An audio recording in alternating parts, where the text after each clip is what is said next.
नमस्कार.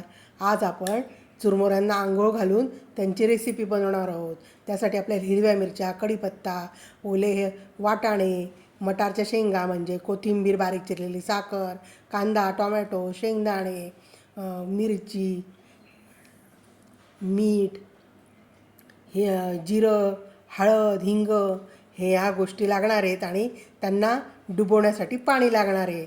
आपण कांदा, टोमॅटो आणि हिरवी मिरची छान बारीक कापून घेऊया. गॅस पेटवूया आणि कढई ठेवूया. कढईत तेल टाकलेलंच आहे.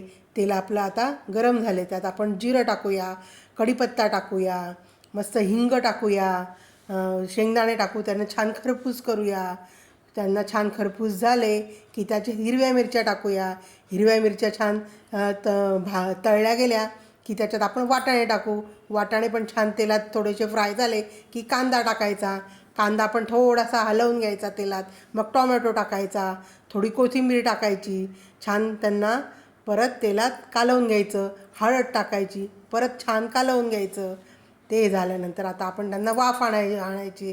ते झाकण ठेवायचं. गॅस बारीक करायचा. वाफ आली की नाही बघायचं. वाफ काय अजून पाहिजे तशी आली नाही, परत झाकण ठेवायचं आणि वाफ काढायची. त्याला वाफ येते तोपर्यंत आपण चुरमुऱ्यांना छान पाण्याने आंघोळ घालूया. छान त्यांना स्विमिंग टँकमध्ये घालूया आणि त्यांना मस्त उपसून घेऊया. उपसून घेतल्यानंतर बघा किती घाण निघते, ते किती मळ होतं ह्या चुरमुऱ्यांना. आता आपण वाफ आली आहे, झाकण काढून घेऊया आणि आता आपण मीठ टाकूया. आपण पाण्यात त्यांना बुडवल्यानंतर त्याचा खारटपणा कमी होतो, म्हणून मीठ थोडंसं जास्तच लागतं. आता आपण त्यांना छान नटवून घेऊया. तेल, हळद, हिंग, शेंगदाणे, कांदा, कोथिंबीर, वाटाणे याच्याने छान मस्त नटवायचं. आता वाफ आली आहे. आता वरतून कोथिंबीर टाकून अजून नटवायचं आणि आता आपण छान खालून वरतून चाळून आपण आता खायला घ्यायचं. याला म्हणतात सुशिला. असा तुम्ही पदार्थ करतात का?